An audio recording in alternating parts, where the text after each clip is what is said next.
What is up, guys? 10VidMan here, bringing another battle. Here's a Yu-Gi-Oh game that I had of a person. I can't remember what his name is. It's KW Aftershock, and it was a really fun game actually. It was pretty intense, and I'm bringing a bunch of random Yu-Gi-Oh stuff. I mean, I use Rhydon a lot in RU, and I have actually never used Rhyperior. I rarely use Rhyperior in Yu-Gi-Oh, which is kind of funny because Rhyperior is actually a really good Pokemon. And let me just tell you guys something. Rhyperior does a lot of work this game because Rhyperior is not a Pokemon to be messing around with. So, but without further ado, as I say, that's probably one of my catchphrases, I suppose. So let's get this battle going.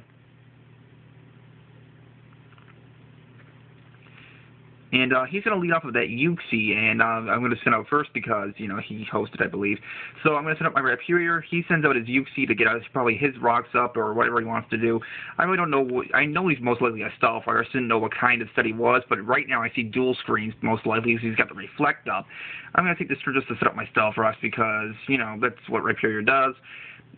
Or a lot of rock types do anyway. But he's going to, you know, exchange those Starfrosts right over here now. So not a big deal. I just go for the Mega Horn, wanting to see how much damage it'll do. Go for that, you know, not stab Mega Horn, but it does, even with the Reflective, it does a solid chunk to it, I guess. It does about maybe a third, maybe a little less than that, especially after leftovers, but still respectable. But he does not want to take another Mega Horn, so I predict the switch out. He actually goes into Crobat, and I predict this so freaking nicely. Crobat's going to get smacked around by those Stealth Rocks. I'm going to go for that Stab Rock Blast. Wah, boom! And it does no damage, but wah, boom! And I'm going to keep going, wah, boom! And yeah, Rhyperior's going to get that 4-hit Rock Blast, and down goes that Crobat. So that's a huge pain in the butt poke, especially like Taunt and Roost. Down that thing goes, and yeah, Rhyperior's sitting awesomely right now. So out comes a huge threat in the form of Hitmonlee, which is technically RU, but it's very viable in UU too. He overpredicts here, goes for the Earthquake, projecting, I think, my Chandelure to come in, expecting maybe to, you know, stab fighting move. That Earthquake, thanks to my Solid Rock ability, doesn't even bring me down to half. And I'm going to go for a Stab Earthquake of my own, and it does a very respectable chunk of the Hitmonlee, even with the Reflective, because Hitmonlee is piss poor defense. And I'm just gonna stay in because, you know, I don't want anything else to get into close combat. I don't want to overpredict, and, you know, I don't want to bring in my Chandelure kind of because I know he's gonna outspeed me. Goes for the stab close combat. Even that's not gonna take me out. I live with 32 HP like a boss. Rhyperior, you are a monster, and I'm gonna be able to take this thing out of another Stab Earthquake, which is amazing. Rhyperior has done its job times, you know, about 2. So sets up rocks. On KO's 2 pokes, yeah, Rhyperior, it's a monster, and it's very underrated poke. A great tankish poke, and can be, you know, like a Swords Dance. I mean, it's just amazing. It can run Chili Span. It's got so many viable options. It's not even funny. But out comes the Uxie again. I'm just gonna stay in and pretty much his Death Botter. I don't really care if he sets up his Reflect again. I just want to get more damage off on it. So down goes my Rhyperior, and I apologize for the lighting. I don't know why it keeps reflecting off so strongly, but enough, I say, enough. It's not going to work, but that's fine. See if I can move this a little bit, but it's not going to work.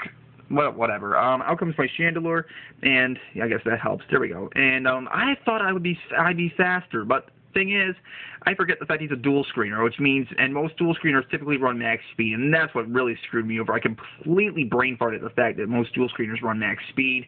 I unfortunately I'm a modest max speed sub splitter. And so that kind of cripples my Chandelure to an extent, but he makes an interesting play. He goes out into his Victini. He told me he completely forgot about Victini's psychic typing. And, yeah, I'm going to go for that Stab Shadow Ball. So that's one dead Victini because I'm actually Life Orb. So awesome. It's awesome that thing's dead, which is, you know, always amazing. So down goes the Victini, and Chandelure is safely behind us up, so I can, you know, pretty much do whatever the heck I want at this point. I can Pain Split, I can just hit whatever I want. Out comes this Crawdon, and Crawdon's a huge threat in itself as well. After it sets up a Dragon Dance, if you don't got priority, you're kind of screwed thanks to adaptability. You're just going to go for the Waterfall just to break my substitute, and because, you know, Chandelure is such a monster, you know, Chandelure is going to overcome the paralysis, and I'm just going to go for the Stab Fire Blast. It's pointless for me to switch out. So I'm going to go for that Stab, you know, Life Orb boosted, Max Special Attack Fire Blast, and thanks to Crawdon's really rather poor special defense, it's not going to take that resisted hit because Chandelure is a monster.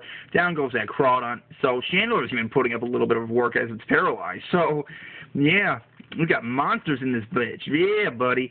So, out comes his Sceptile, which is most likely a Specs variant. Most Sceptiles typically run Specs. And he's just going to take me out of a Stab Leaf Storm. He could have gone for maybe, like, I don't know, Dragon Pulse, or I think even Giga Drain would have knocked me out from that range. But, not a big deal. It's just going for a Fire Blast anyway. It's pointless for me to try to Pain Split it when I'm going to die anyway. So, down goes my Chandelure, not a big deal. I'm going to send out my Togekiss because it's actually his last two Pokemon are his Sceptile and his Uxie. And my Togekiss is actually a Scarfed variant. So he's going to switch out and he's going to go into Uxie thinking, you know, maybe he can take a hit, expecting a Fire Blast or an Air Slash, or expecting me to be a support Togekiss. But no, I'm running max special attack on this thing as a timid nature. So Air Slash is going to do a very nice chunk to it. I think with leftovers it's a 2-hit KO. I think it is. You know, it looks like it's around that amount. But I'm again going to go for the Air Slash. What I could have done was I could have tricked him the Scarf and kind of crippled it. Unfortunately, that second Air Slash does not kill, which kind of surprised me. Might have got a little bit of min damage right there, but it's not a big deal. I get the flinch thanks to Serene Grace, and down goes that Uxie to another Air Slash. So, and now all he has left is that Sceptile. And at this point, he does not realize that I'm Scarfed, which, he figured he might have a chance. Thinks, he probably has HP Ice. But, I don't even know if that would have killed my Togekiss from this range. But so, I outspeed him thanks to my Scarf, and down goes that Sceptile. Guys, that'll be the game. So it was a very interesting and pretty fun game, showcasing some pretty underrated UU powerhouses, namely Rhyperior and Togekiss and Sub-Splitting Chandelure. So, and that's all I used. I didn't even use Hitmontop, Roserade, or Kingdra. It was just those three. So, hope you guys enjoyed. A very nice short game. I know a lot of people enjoy my shorter videos. So, rate, comment, sub, and later, guys.